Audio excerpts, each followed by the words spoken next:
U.S. Secretary of State John Kerry declared a new era in relations with Cuba as the Stars and Stripes flag was raised on the island, but stark differences remain between the two countries over issues such as democracy and human rights.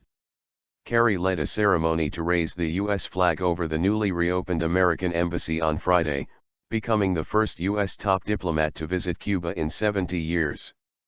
"We remain convinced the people of Cuba would be best served by a genuine democracy, where people are free to choose their leaders," he said. "In a country where the Communist Party is the only legal political party, the media is tightly controlled, and political dissent is repressed.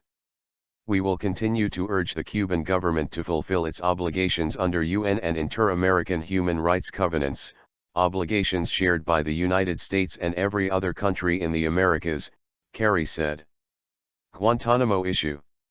Kerry's comments drew a firm response from Cuban Foreign Minister Bruno Rodriguez, who defended his government at a joint news conference and criticized the United States' own record on rights, referring to racial strife and police brutality in America. Rodriguez also repeated Cuba's insistence that the U.S. relinquish the naval base in Guantanamo Bay, but Kerry said that issue is not on the table.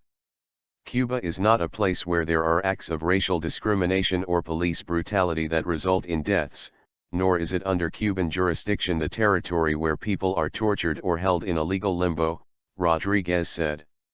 The two foreign policy chiefs said diplomats would reconvene in September to continue talks to reach full normalization. Washington severed diplomatic ties with Havana as relations soured soon after the 1959 Cuban Revolution. Seeking to end the long hostilities, Cuban President Raúl Castro and U.S. President Barack Obama announced last December they would restore diplomatic ties, reopen embassies, and work to normalize relations. The economic embargo, however, legally remains in effect. Former President Fidel Castro marked his 89th birthday with a newspaper column on Thursday repeating assertions that the U.S. owes Socialist Cuba numerous millions of dollars for damages caused by its decades-long embargo. The thaw in ties has been met with mixed feelings among Cuban Americans. In the neighborhood known as Little Havana in Miami, some Cuban immigrants demonstrated against the policy shift, denouncing Obama as a traitor who had caved into the Castro brothers. In Havana, hundreds of Cubans gathered to witness the raising of the flag, clapping and cheering. "I felt so much emotion it didn't fit inside me. I give thanks that I can say that I was here to see this," Tatiana Escalona, who had not yet been born when the two countries severed ties, told Al Jazeera.